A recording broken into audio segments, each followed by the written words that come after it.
Olá, um ótimo dia para você. Força na peruca que a semana tá só começando, hein? Hoje é segunda-feira, dia 10 de julho. Eu sou a Carolina Guaidas e peço licença para te fazer companhia nessa madrugada ao vivo no SBT Notícias, que tem os seguintes destaques. Tragédia em São Paulo. Pai se enrola com filho em colchonete, ateia fogo e os dois morrem queimados. Violência no futebol. Justiça Desportiva e Ministério Público vão pedir interdição de estádio após briga que causou morte de torcedor no Rio de Janeiro.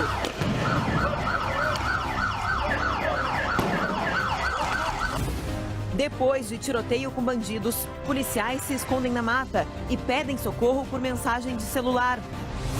3 pessoas morrem e pelo menos 10 ficam feridas em acidentes de trânsito em São Paulo. Na política, líderes do PSDB se reúnem hoje em São Paulo para discutir se partido mantém apoio ao governo. Eu vejo que não há nenhuma razão para o PSDB participar do governo. Enquanto isso, em Brasília, presidente Michel Temer passa o dia em busca de apoio para barrar denúncia na Câmara. É fundamental que essa questão seja decidida com segurança jurídica, com qualidade, por isso a nossa preocupação em garantir um processo em que os dois lados falem. Brasil deixa a vitória escapar e acaba vice-campeão da Liga Mundial de Vôlei. No futebol, Corinthians segue invicto e dispara na liderança. E o São Paulo perde mais uma e se afunda no Brasileirão.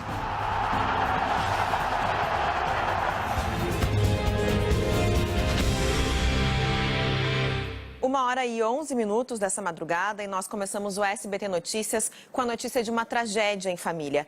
Um pai, desesperado com o fim do casamento, matou o próprio filho de apenas 5 anos de idade na zona leste da capital paulista. Junto da criança, ele se deitou num colchonete e depois colocou fogo. Os dois morreram queimados. Em um outro caso, na Grande São Paulo, o marido fugiu após matar a esposa durante uma discussão. Os detalhes com o repórter Marcelo Bittencourt. Quanta crueldade, né? Nos dois casos, parece que a vida hoje em dia não vale mais nada, infelizmente.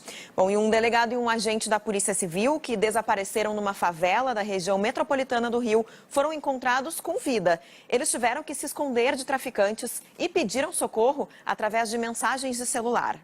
Bom, vamos trocar de assunto porque a última fase de saque das contas inativas do FGTS começou nesse sábado para os trabalhadores nascidos em dezembro. No Rio de Janeiro, a Polícia Federal prendeu uma quadrilha suspeita de fraudar os pagamentos. 17 pessoas foram detidas. Que alívio, né?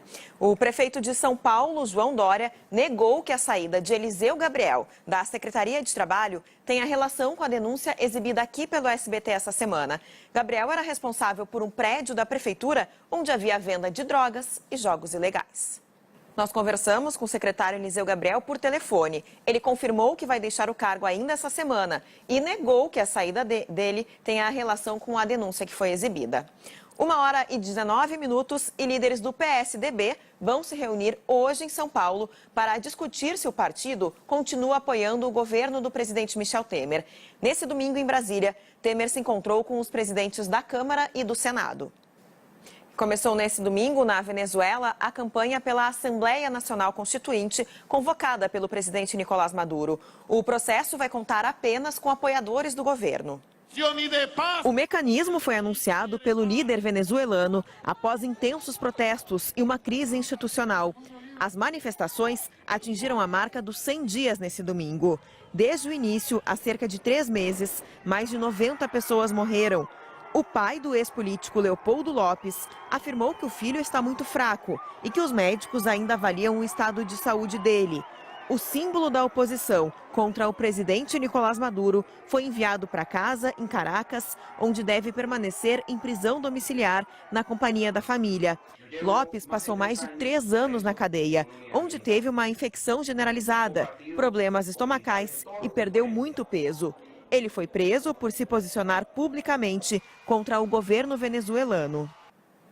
Bom, e em Goiânia, 5 pessoas foram presas suspeitas de fraudar vestibulares de medicina em 2 estados e também no Distrito Federal. Em 6 meses, os criminosos movimentaram R$ 5 milhões.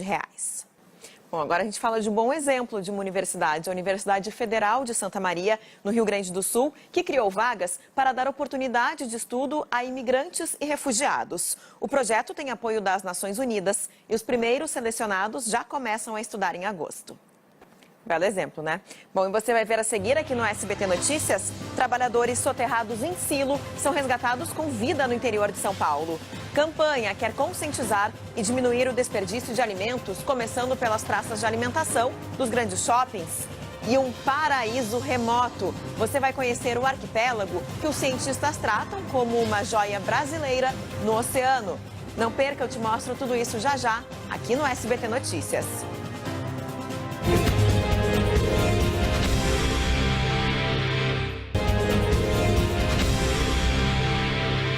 Estamos de volta com SBT Notícias, 1h33. Um bom dia para você que começa com a gente essa segunda-feira. Olha, um caso de violência, digamos, no mínimo curioso, aconteceu na noite desse domingo na zona leste de São Paulo.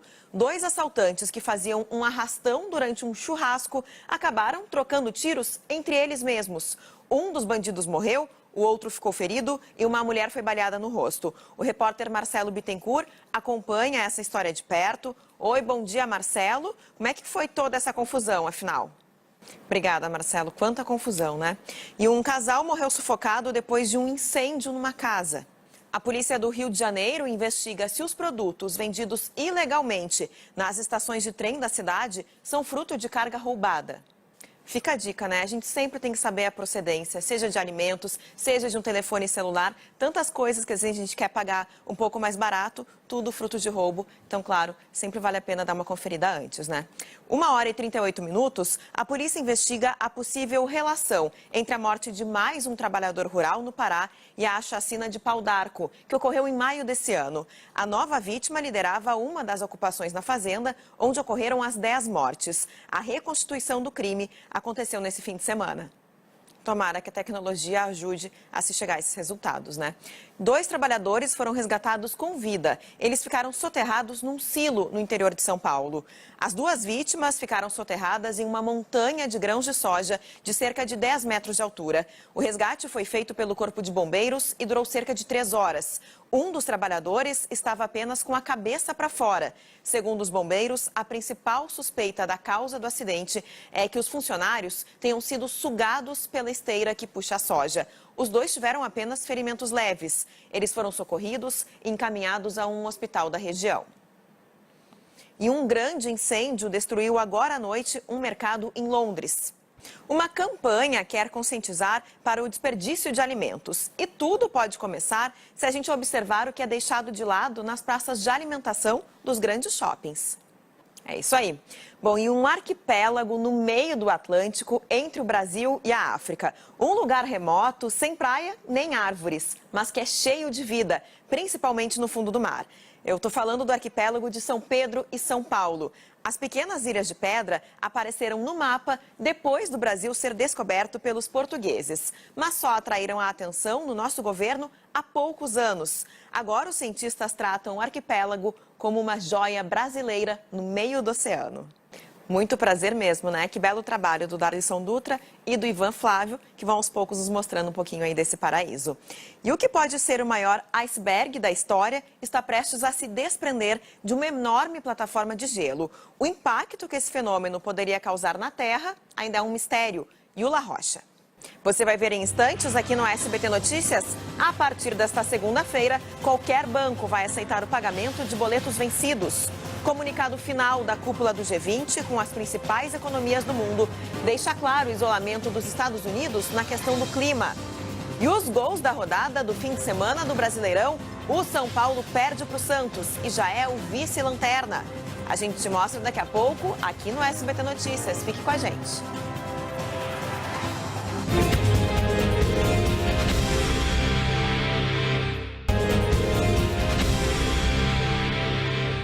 Estamos de volta, 1h57 dessa madrugada. Boa noite para você que vai encerrando o domingo ainda e um bom dia para quem vai acordando com a gente começando a semana nessa segunda-feira. Olha, o fim de semana foi bem violento em São Paulo. 3 pessoas morreram e pelo menos 10 ficaram feridas em diferentes acidentes de trânsito. Em um dos casos, tio e sobrinho morreram ao bater num ônibus.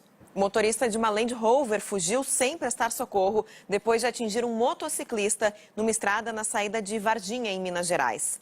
As imagens são das câmeras de segurança de um posto de combustíveis. O vídeo mostra o momento em que a caminhonete tenta fazer uma conversão proibida e atinge em cheio o motociclista que fazia uma ultrapassagem. Depois da batida, o motorista, que ainda não foi identificado, fugiu do local. A vítima foi socorrida pelo SAMU. E os passageiros de um ônibus passaram apuros durante uma viagem. Dá só uma olhada.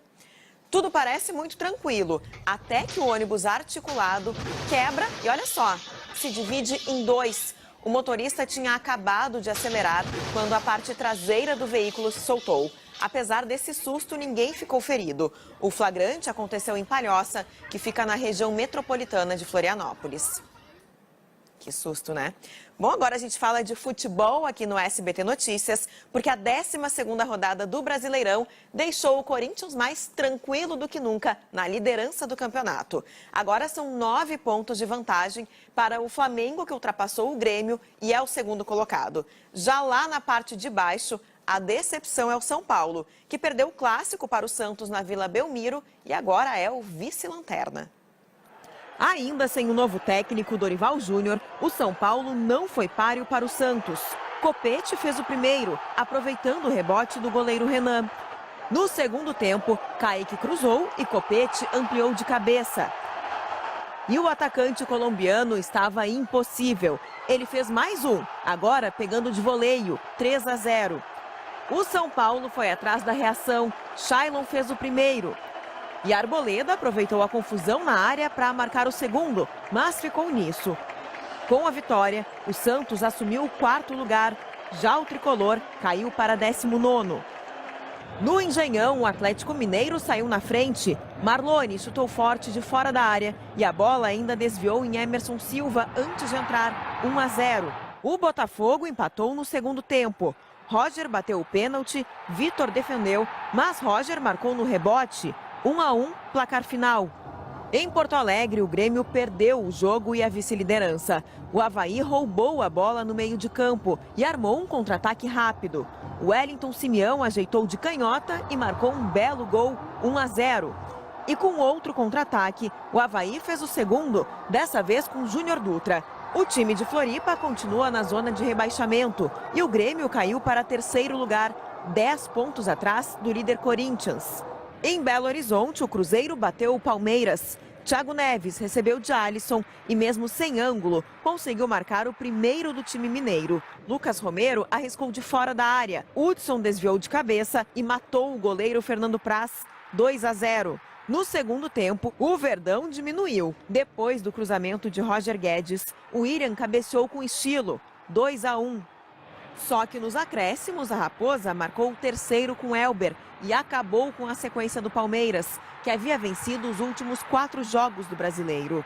Em Salvador, duelo de tricolores, o Fluminense saiu na frente. Lucas cruzou, Henrique Dourado desviou bonito de letra e o Wellington Silva empurrou para o gol. O Bahia empatou no segundo tempo com o João Paulo, que soltou a bomba para evitar a derrota. 1-1. O tricolor baiano completou 7 jogos sem vitória. Na Arena Condá, o Atlético Paranaense marcou primeiro. Sid Clay cortou o zagueiro antes de bater cruzado, 1-0.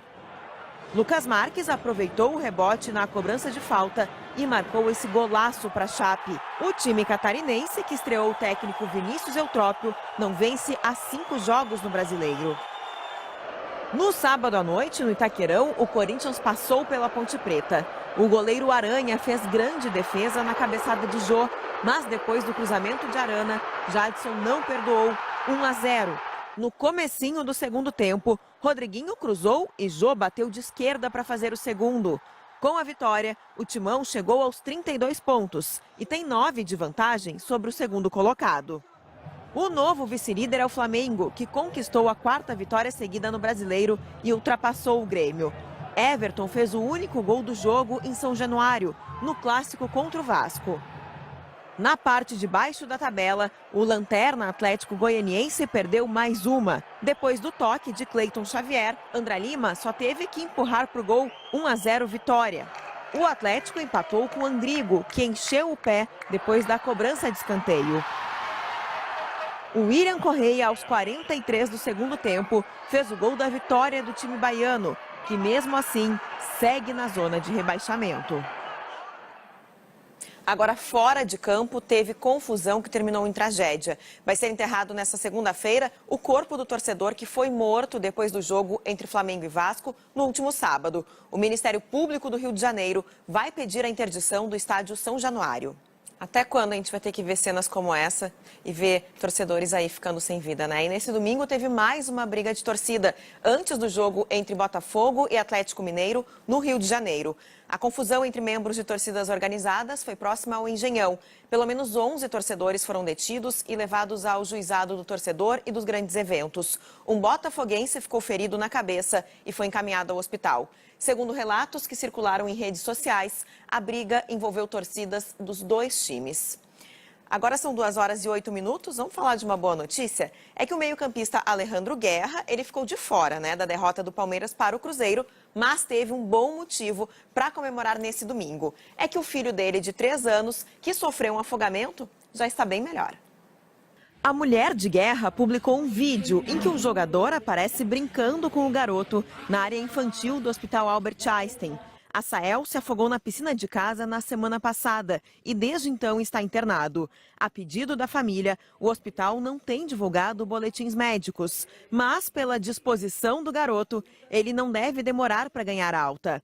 A recuperação de Asael foi um presente para a Guerra, que neste domingo completou 32 anos.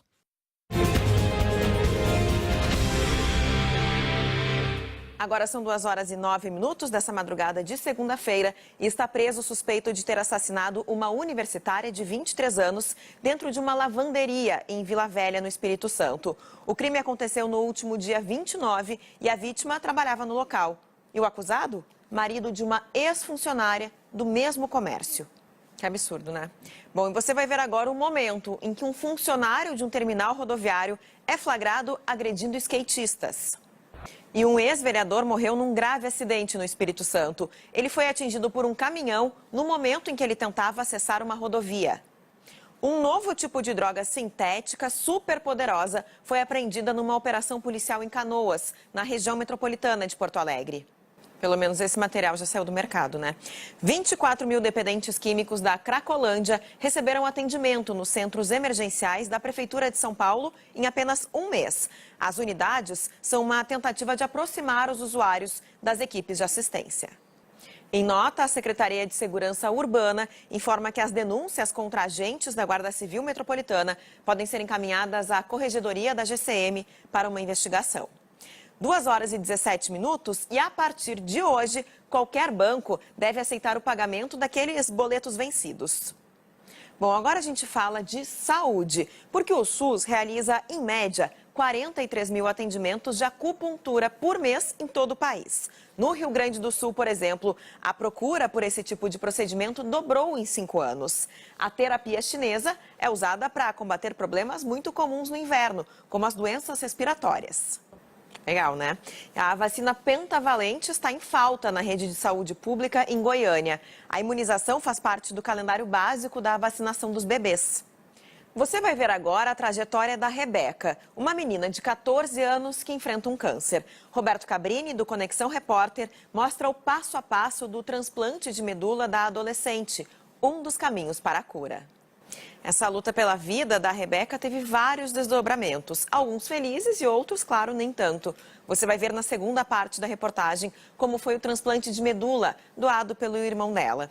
Em instantes a gente te mostra. Agora são 2h43 e de menor infrator a embaixador da ONU. Conheça agora a transformação da vida de um jovem de infância difícil, com passagens por centros de detenção e que já teve que cumprir medidas socioeducativas. Legal, né? Um bom exemplo de que a gente sempre pode ir em busca aí de novos objetivos. A cúpula do G20, o grupo que reúne as principais economias do mundo, terminou em Hamburgo, na Alemanha. E o comunicado oficial de encerramento mostra que os Estados Unidos estão cada vez mais isolados no que se refere às questões climáticas. Sérgio Ucci. As fortes chuvas que atingem a China fizeram um prédio inteiro desabar. Olha, as imagens são impressionantes. E um festival agitou o fim de semana dos fãs da cultura pop oriental aqui em São Paulo. E tem criatividade aí também, né? O cantor latino reencontrou o bichinho de estimação dele, que havia sumido na região da Barra da Tijuca, no Rio de Janeiro. Um dos protagonistas de uma conhecida série americana morreu nesse fim de semana. O vocalista da banda Coldplay chamou um fã cadeirante para cantar com ele durante um show. Olha só. Um parque temático com réplicas gigantes de dinossauros no interior de São Paulo, claro, tem atraído a criançada nesse período de férias. Boa dica de passeio, né? 2 horas e 56 minutos, você vai ver em instantes aqui no SBT Notícias. Tentativa de assalto a carro forte provoca tiroteio num supermercado no Rio de Janeiro. Em São Paulo, a polícia prende integrantes de uma quadrilha especializada em explosão de caixas eletrônicos. E a história de um padre gaúcho viciado em futebol. Ele fez até promessa para o Inter não cair para a Série B. Mas será que ele cumpriu? Tudo isso você vai ver daqui a pouquinho, viu? Eu já agradeço pela sua companhia. Já já vem a Karina Sabino. Até mais.